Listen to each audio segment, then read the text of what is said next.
اپنے ہی ہاتھوں سے ہم نے اپنی زندگیوں کو اندھیروں، گمراہیوں اور بے حیائیوں کے حوالے کر دیا۔ یار کیا ہم مریں گے نہیں؟ کیا ہم سب نے آب کوثر پیا ہوا ہے؟ تو اگر ہمارا اس بات پر ایمان اور یقین ہے نا کہ ہم نے مرنا ہے،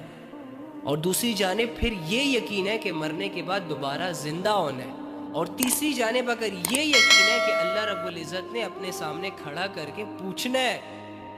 تو پھر مجھے چاہیے کہ میں اپنی زندگی سوچ سمجھ کر جیوں، اپنے فیصلے اللہ کو سامنے رکھ کر کروں، اپنے اعمال پر گہری نظر رکھوں، رک جاؤں ان تمام اعمال سے جن اعمال کو کرتے ہوئے ہمارا ضمیر ہمیں 10 آوازیں دیتا ہے کہ بھائی تو غلط کر رہا ہے، بھائی تو اللہ کی نافرمانی کر رہا ہے، ظلم کر رہا ہے، بے حیائی کر رہا ہے، گناہ کر رہا ہے۔